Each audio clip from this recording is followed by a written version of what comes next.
All right, well, I'm going to start speaking because I think everyone in there can hear me, and I don't want to rush you to your chairs. Eat and drink. That's a major reason we're here. This is like some kind of weird and super cool dream right now, seeing you guys all in the same room together. You know, when you have a dream where, wait, why was that person and that person in that dream? But that's what I'm seeing. I have friends that I've known since I was a little kid. My family, I have college friends that I've known for, we won't say how long that was. Co-workers that I know from here, neighbors, people I have worked with in spirit readings and classes.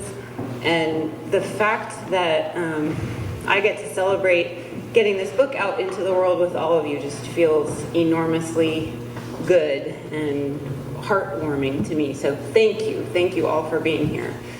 And we're just going to jump into this subject. I first want to start with something I feel is very important and valuable and very connected to the topic of our spirit, which is to acknowledge that the land where we sit once belonged to people who were essentially swept away by European settlers and colonists, and that the Tongva people, even the names that we use for the people who used to live here, are very oriented around the lens of the settlers.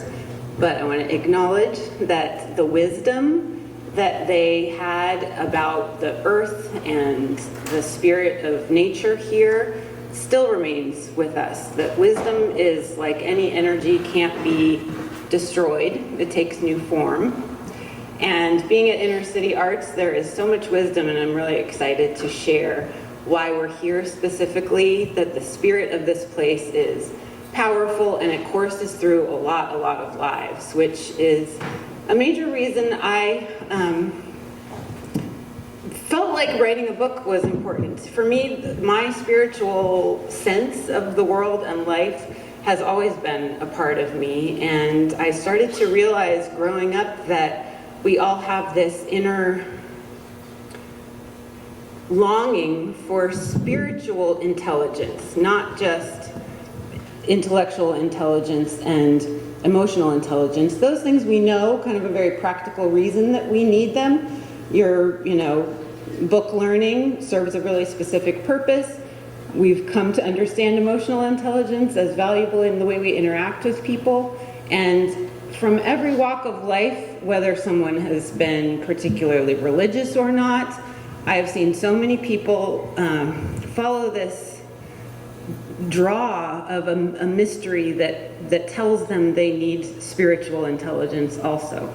And the fact that I have this particularly strong ability to connect with spirit of people who've died and discovered that in sort of strange ways, I could talk about that for a long time, but that's not really the whole story or the end of the story. For me, it's about what it says that we are able to make that connection.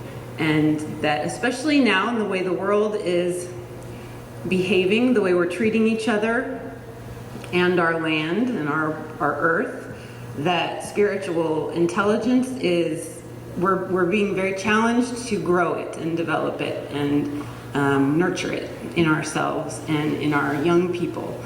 So that's my little introduction of why I wrote this, and what I hope that it will do is help just plant seeds of specific ways that anyone can grow their spiritual intelligence and share it through their lives. So these people, each one of them, I asked to participate in this, and I write about each one of them in the book as well, because they so well exemplify that awareness of connection to something greater in the universe that fuels life itself. And so they each have a personal connection to that, and very vividly, very materially put it into their lives in different unique ways. So that's why I invited these people. They're going to get to talk about themselves a little bit too, but I will start. I first need to talk about this place, and we'll do the video. Then I will. She's in charge of me. So Inner City Arts, as many of you know, I have also been working here as communications director for not too long, less than 2 years. When I first came and learned about the story of this place, I thought, oh, that's why I'm connecting to inner city arts. Listening to the voice of spirit is in the founding of this place itself, which you'll learn more about from Bob sitting in the center here. But we have a beautiful artistic little short video that was created, how long ago now, Bob? I'm not sure. It's the Message from the Mystery. Okay, it's the animated one? Yeah. Several years. Several years ago. We have very creative people who come and want to help share their artistic talents with kids, but also help us tell the story. So I think this video will tell you about inner city arts better than I can. I want to tell you all a true story. All of us live in a mystery. We live on a ball in space called planet Earth, and it revolves around our sun, which is just an ordinary star in the galaxy. It's just one of 200 billion stars in a universe composed of billions of other galaxies containing billions and billions of stars. Think about it for a moment. And out of this mystery came to me a voice I heard one night in a meditation. I heard this voice say, "Get an art space for kids." And there was no further instructions. I thought about it for about a week, and then I looked up in my studio at the ceiling and I said, if this is really from you, you have to prove it to me. The very next day, there was a flat of oil and acrylic paint right in the middle of the room, containing hundreds of tubes of paint. And leaning against the door was a document, and it was a grant proposal for artists in schools and public places. And I held it in my hands and I said, okay, I'll do it. After carrying the idea for about 5 years, I really didn't quite know what to do. I had a dream one morning. 6 people walked up to me and pointed at me and said, "Bob, we have given you 5 years to start this school. If you don't do something with it soon, we're going to take it away from you and give it to somebody else because we want this school started on planet Earth." And when I finally said yes to that, all these things opened up, all these people came, and then they helped, and we grew this incredible school called Inner City Arts. Our work is to help these kids, to turn them on to themselves so that they can recognize that they have something unique to do here. And life continues to flood us with new ideas, with potential, with possibilities as an expression of the love that life itself, I believe, has for children and for us as human beings. And as we help those children, we continue to grow and to develop ourselves and our abilities. And we watch the unfolding mystery of life itself. And I just want to thank you for being here and for listening and paying attention.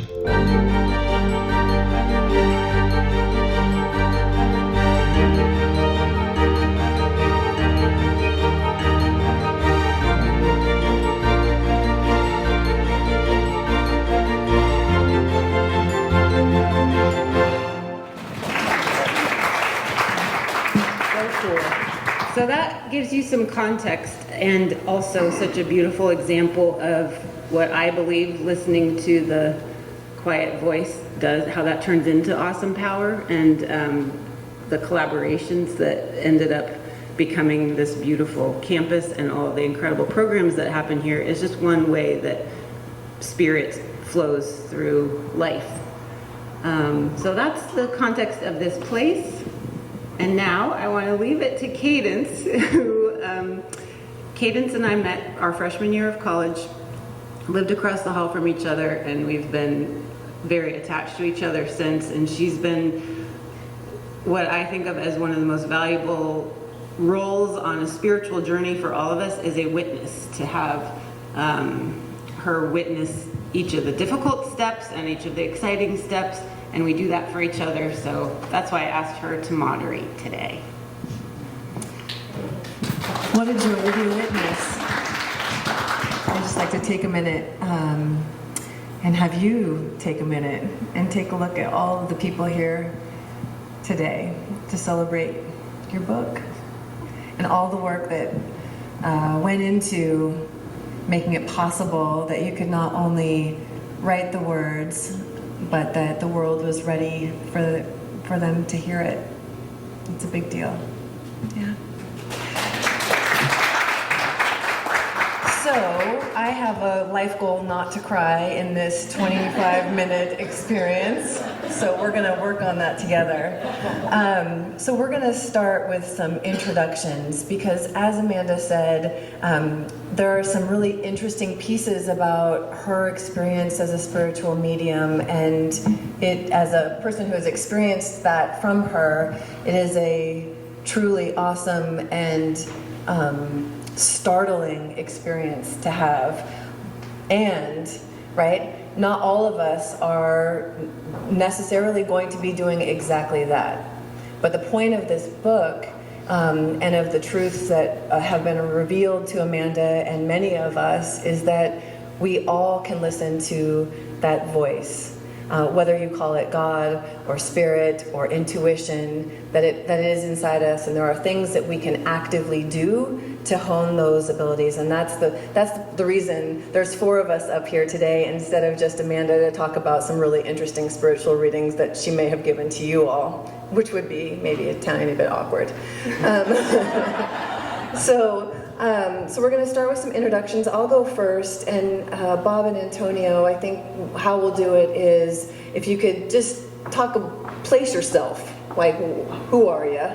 But then also maybe just a minute or so on your spiritual journey, and also how you live into your spiritual intelligence today. What does that mean for you today? And then we'll kind of riff on that afterwards. So I'm Cadence. Nice to meet you all. I grew up in Portland, Oregon. Came down to Pomona for college. Met some lifetime friends. I'm currently a consultant who helps local jurisdictions mostly kind of grapple with hard problems. I've spent a career in public service, and I would say just kind of what I am is I'm a helper. And a lot of times I'm working on problems that seem intractable. They don't seem like we have the powers within us to fix them. And over the years, I grew weary. We talk about like pulling the babies out of the river, right? But can we go upstream and see who's throwing them in the river? And sometimes there is an actual someone throwing them in the river, but a lot of the times it's just the way we've organized ourselves and things that we've become complacent with. And I've grown to believe that what I thought was an inner journey of my own seeking to understand what God was for me was actually part of my work. That I could spend another 25 years pulling babies out of the river, or maybe I could focus on something that maybe would have more transformational change. And that I can't help you all do your own inner work, but I can be in possession of the work that I do inside me. And maybe that will actually have an impact on what you do and how yours goes. And so I would say that my spiritual path has been circuitous, and that today I live into it in many of the sort of ways, not coincidentally, that Amanda talks about in the book. That I understand that my embodied self is absolutely the vehicle for connection, and that then it goes from there. Where are my emotions? Where are my thoughts? And then how do I align those to essentially be one with all that there is? I'll stop there and turn it over to Bob. Well, I'm going to turn it over to you. I'll take it. Good afternoon, everyone. My name's Antonio. I'm from Pasadena, California. I'm a behavior scientist and a coach as well. I have the privilege and unbelievable opportunity to travel and give a lot of keynotes, work with clients, groups, consult. It's been a wonderful journey. For me, my transformation started. Athletics was always in my life. When I started playing organized sports at 4 years old, I ended up being a junior Olympic swimmer. We couldn't afford it anymore, so I turned to basketball and football and was lucky enough to play 4 years and be a 4-year starter in college. playing college football until the inside of my ankle touched my groin. And it took me, I was casted hip to toe 9.5 months. It took me 1.5 years to walk, 2 years to run. And all of a sudden, the title that I had known from 4 years old no longer existed. Just didn't. So I had to start asking myself, well, then who am I? If I'm not an athlete, who am I? And I don't know if I've answered that question yet. I don't know if I ever will, but it put me on a path towards understanding myself a little bit better and my connection to the things around me and the people around me, and my connection to, as Cadence mentioned, however you like to put the label, I call it one. Source is one for me. And from there, how that connection with myself and with one spreads to those amongst me, and now I receive that from others as well.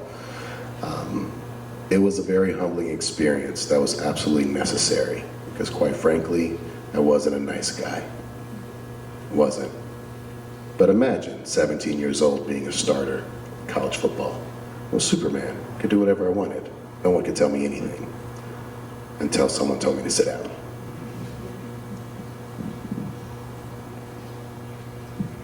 Wow. You know, I was talking with some people earlier, talking about the hero's journey. And I think that's one really simple way of looking at a lifetime of a human being, to recognize that it's not just cookies and cream. It's darkness beyond comprehension. It's pain beyond belief. It's everything that you can conceive of. And yet at the same time, I keep coming back to these. I'm not an Eastern philosopher, but I come back to the picture of the yin-yang, where you've got these two interlocking tear-like shapes, one black and one white, and they are absolutely one together. This is what our lives are as they unfold. As my life unfolded, I had a huge ego. I thought I was God's gift to the universe. I went into the Army right after I was 18, and then I got really sick there, and I was temporarily retired, and then a whole lot of stuff happened to me. And at one point, I was sitting in, to just simplify the story, I was sitting in a classroom in college at the Kansas City Art Institute, and I'm looking at all the girls. And I'm looking at these two girls, and they were just so beautiful. And they looked like they might have been Indians. They had moccasins, they had long hair, they looked like they were close to one another. They were laughing together and talking together, and they were clearly good friends. Anyway, as I'm looking at these two women, and I was 27, and this one woman that I was looking at, turned out to be 21 at the time, I'm looking at her, and I'm thinking, God, she's so beautiful. And it wasn't a kind of feeling of lust. It wasn't that kind of desire, but it was just like, oh my God. You know, it was just really hitting me hard. And then suddenly the room became very quiet. I think our inner reality can have an impact on the outer reality. And so it became very quiet. And I'm looking at her, and I hear this man's voice say, you must take care of her. One time with no further instructions. I've had that encounter with that voice 3 times in my life. And so we started dating, and we fell in love, and I've been married to her for 57 years now.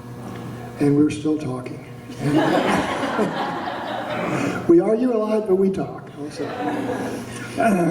But I've been on this spiritual path for so long, and it has so many twists and turns. It's hard to even put it into words to be able to share it in one shot.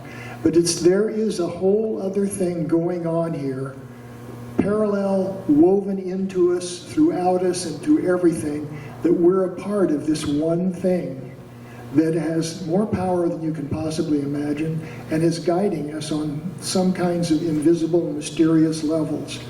And so I've been on this path for probably 50 years or so, and I still feel like I'm a baby. And so here we are. Thank you. Do you want to take a pause and read an excerpt? I wanted you all to sort of get some of the complexity and variety of what I am trying to tackle in this book. That the topic of spirit in our lives is huge, and obviously many people over millennia have tried. I'm okay. Have tried to address the topic, and I refer in the beginning to trying to put words to something that is quite ineffable sometimes, but I'm just only going to read a little bit of this because all of you have been so supportive, and I know you have your own copies already, so you can read it yourselves, but we'll start with this for some grounding.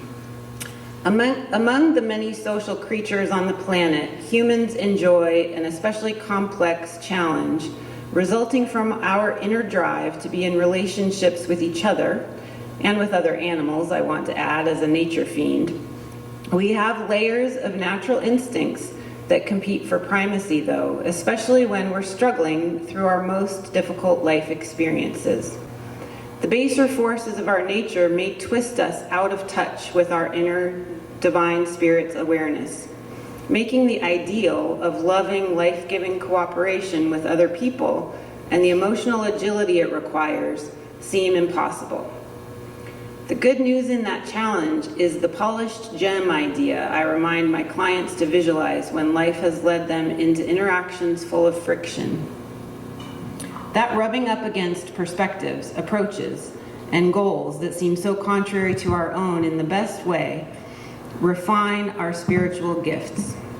Just as a rock is polished into a gem by progressive abrasion using finer and finer grits of harder substance, whether because a relationship prompts us to a higher awareness or spurs us into a role we might never have guessed we were suited for, I'm convinced the difficulty of interacting with others is as much of a soul-level draw toward them as the companionship we need for thriving. It's one way I reconcile the irritatingly contradictory concepts of like attracts like and opposites attract.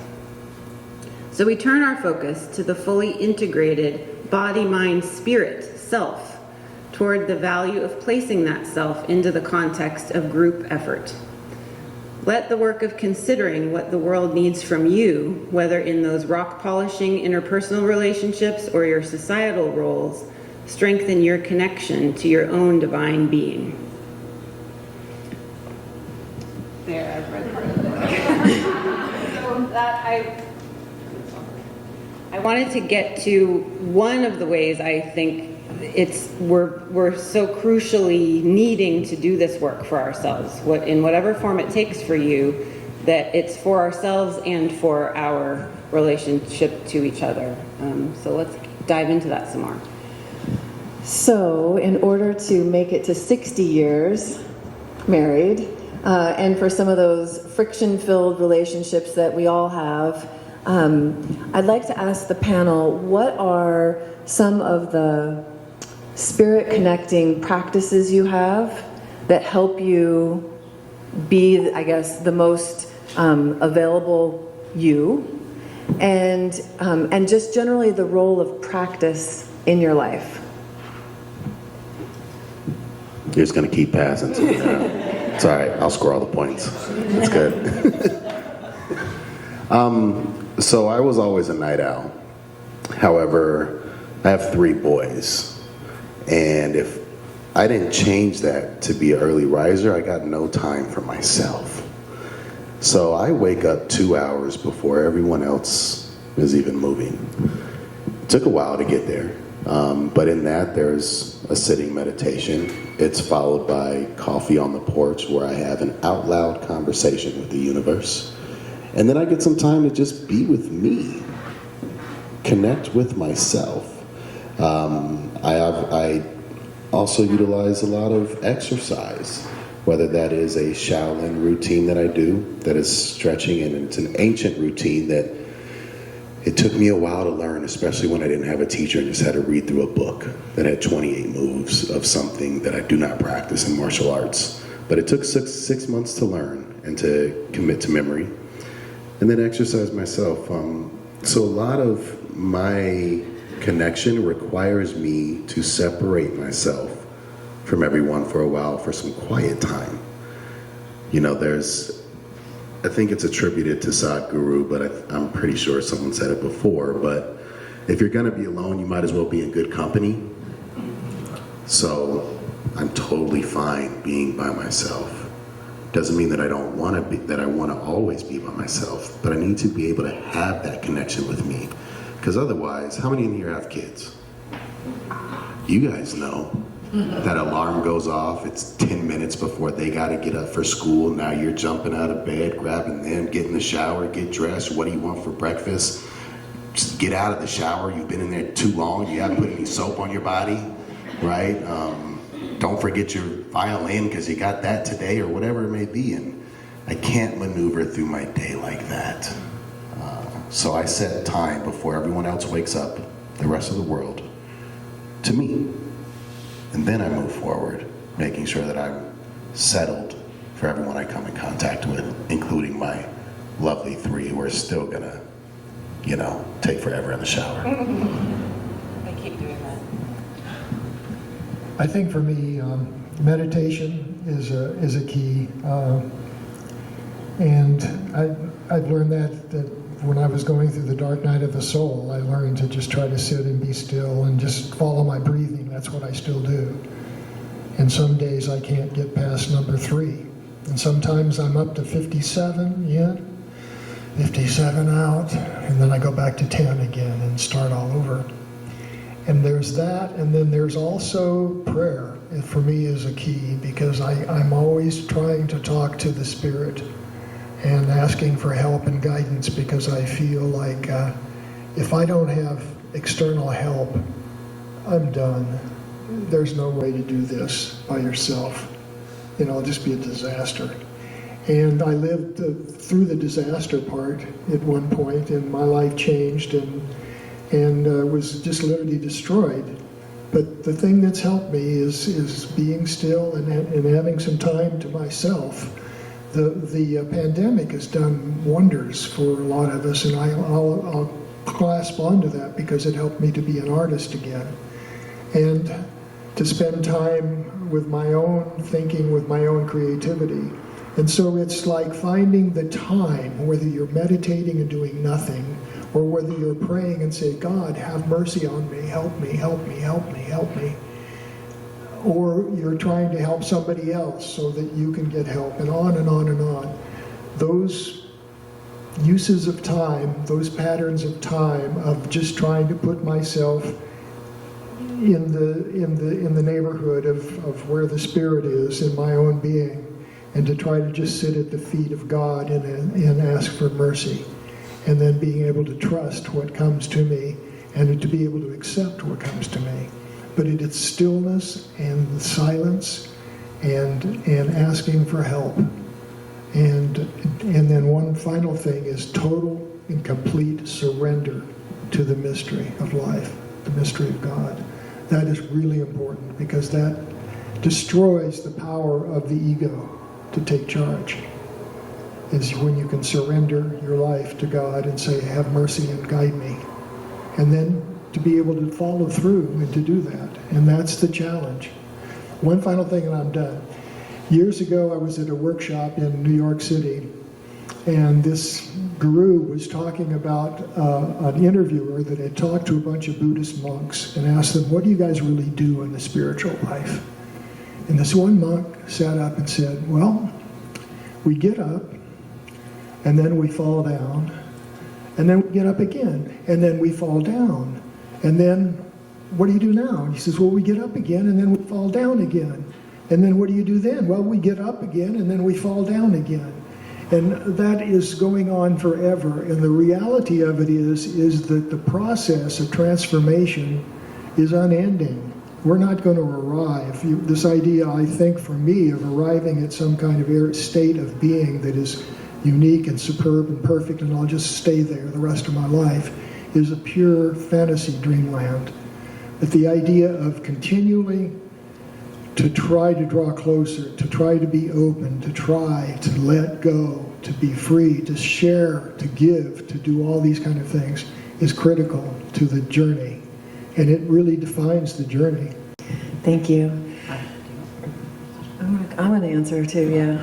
I am really big into New Year's resolutions. I make them every year. And for maybe 12 years, meditate was on my list. And I would like, don't love it. Too anxious, my mind is going crazy. Because I am, no small surprise, a headstrong person. And my mind is going all the time. All the time I'm thinking. And I thought I needed to get control of my mind and with more will. And what I learned a little bit the hard way is that my mind is strong, but my body is stronger. And my will is strong, but my body is stronger. And the way it showed me that was by breaking down and doing a hard stop. And so a lot of my practices are about how do I settle my body? How do I get myself into a place where all of my parts are actually in alignment and not 3 of the 4 are turned off? And so that's trauma releasing exercises, that's movement, that's prayer, lots of prayer, that's actually listening more earlier, right? Letting, not saying that my will is in the driver's seat any longer. Maybe my heart is in the driver's seat. Maybe my body is actually in the driver's seat, and going from 4 a.m. to 4 a.m. isn't going to be sustainable for me over a long period of time. And so I guess number 1 for me, having a better attunement to my body, knowing how to soothe my body so that I can then open up other parts and knowing and being with myself. Then I pray. I also do guided writing where I just ask the question and let the answer come. And there's a whole series of things like that I think each of us can explore in order to find that cocktail of practices that actually work with the being that you are as opposed to the beings that we are. That's really great. All of you made me think of the piece I would add is because you've each identified categories of messages that I get when I have received someone for a spirit reading. It's so clear that life has these cycles and period seasons that Bob was talking about.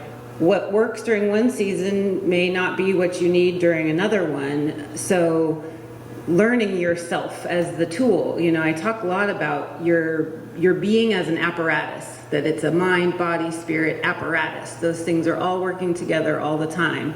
The categories of kind of divine guidance that I find come forward for people are the active forward moving that Antonio was addressing, like productive, getting life done, raising kids, reaching goals professionally, whatever it might be. And the other type of season, not exclusively just these 2, but is the healing, the recovery from trauma. A lot of people who come to me in spirit readings are healing not just their experience with the family members and ancestry before them, but they're sort of healing a whole line through the work and new awareness that they come to from their connection to spirit. So to allow yourself to live these different seasons and not expect that you're in a different season when you're just not. I think that's something that it takes a lot of life to realize that that's true of life, but it goes to not arriving at a certain place. In saying all that, I would just add that to allow yourself sometimes to not be a meditator. I talk a lot about meditation in motion because that incorporates the body part of you that helps it. You've got these automatic chemical things going on in your body that, going for a run helps focus and flow come so much more easily than if you sit in a chair and kind of will it to happen. as an example, or painting, physically doing art, and meditating in that process of motion, or physically writing with a pen. So I encourage people to try any and all of those things in finding what is best for you in the season that you're in. Okay, so let's talk a little bit about divine intervention. Your experiences with, Bob, you've already talked about, you've heard the voice 3 times. I'm interested in any stories you want to share about that. And Antonio, have you heard the voice of the one? How do you recognize it? And then there's a part 2 of that question. And Amanda, I would love for you to talk a little bit about that as well. Okay, I'll talk. Okay. I was waiting.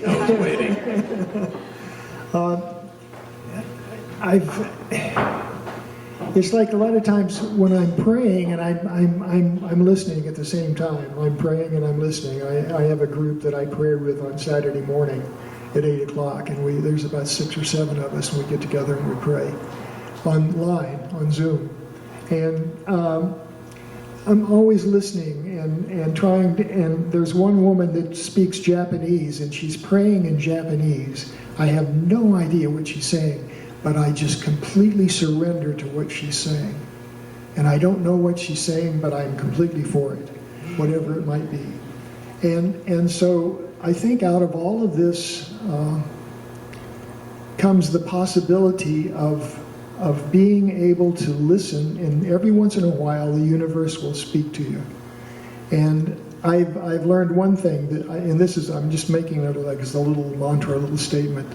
God, in the mystery of life, can use anything to prove anything to anybody at any time. It doesn't matter where you look down at your feet and you see a quarter, or you're walking down the street and a piece of paper blows by you and sticks to the wall. It doesn't matter what it is. You, in your desire to be able to hear something coming from the mystery, keeps you open to the possibilities of that. So another time, my wife Gail, we were living here in Los Angeles, and Gail took me to Union Church, which is a Japanese church in Little Tokyo.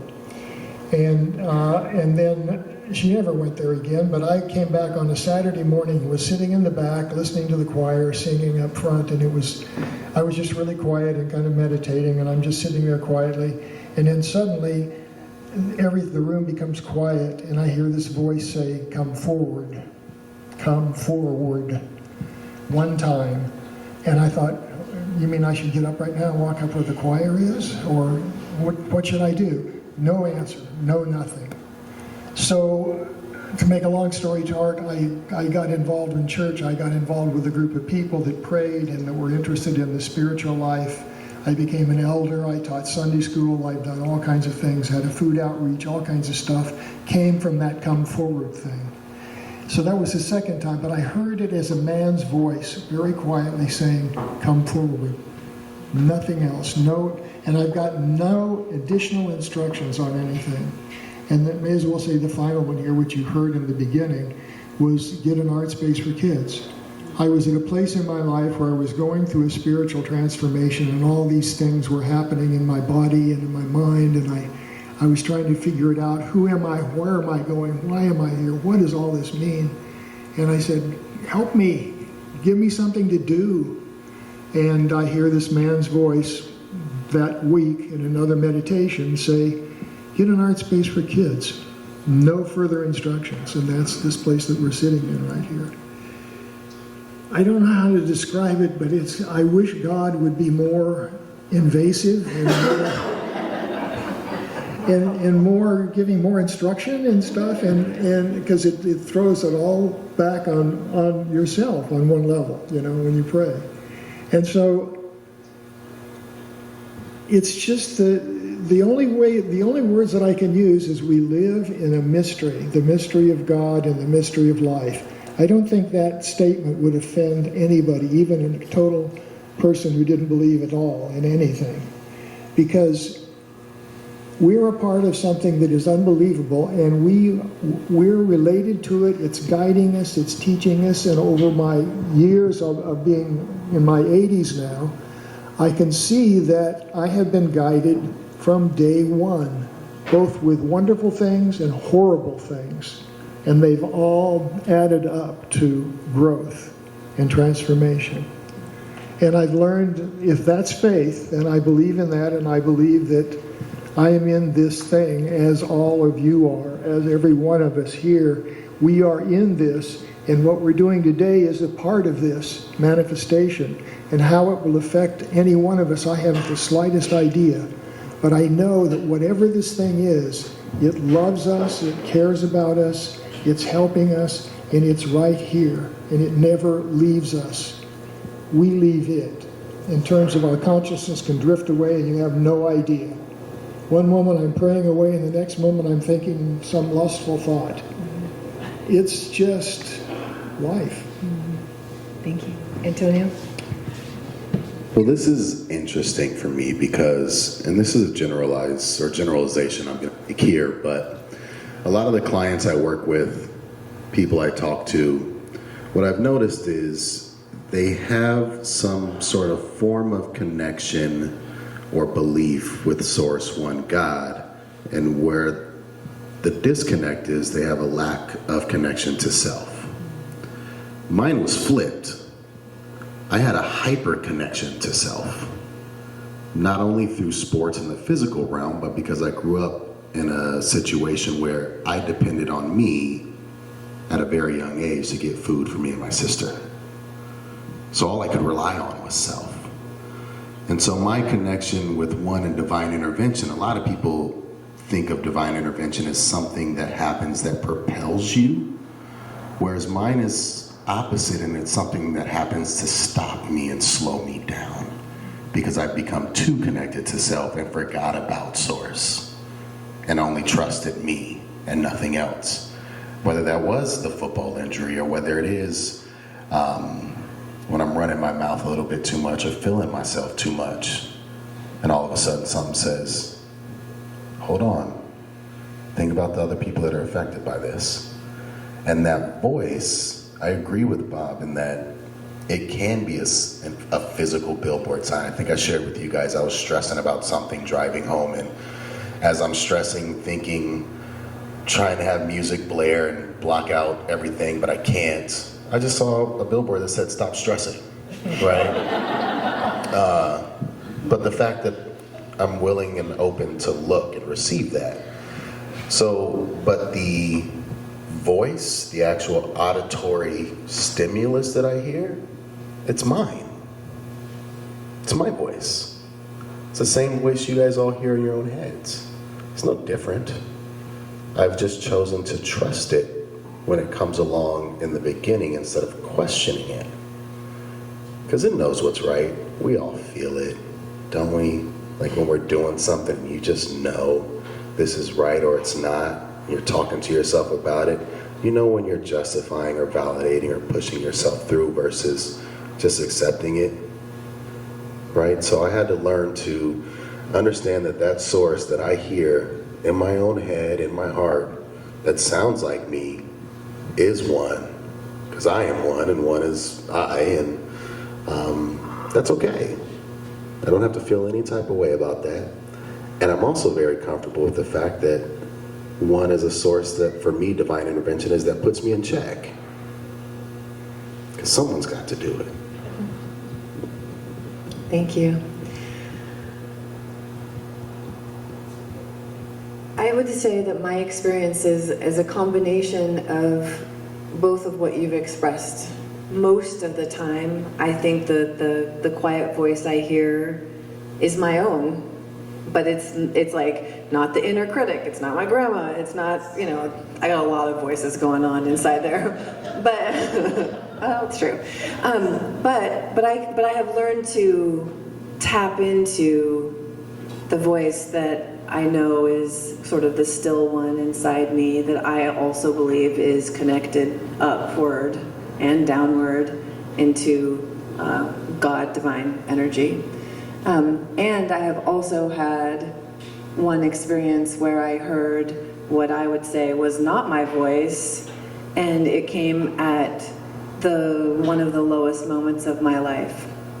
And I was very startled to hear something outside of me say something I did not want to hear as a very young, adultified person, which was, "No woman is an island."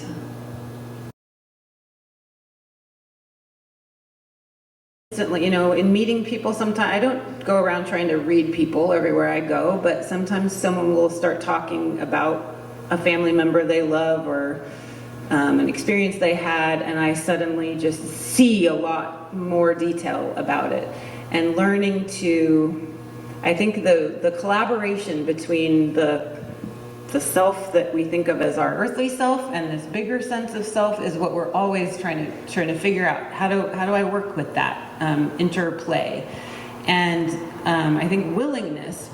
In my memory as a kid, I was just a weird, oddly very spiritual person from a really young age, and I remember praying the repeated prayer. What was your phrase, Bob? You were saying, "Help me, help me."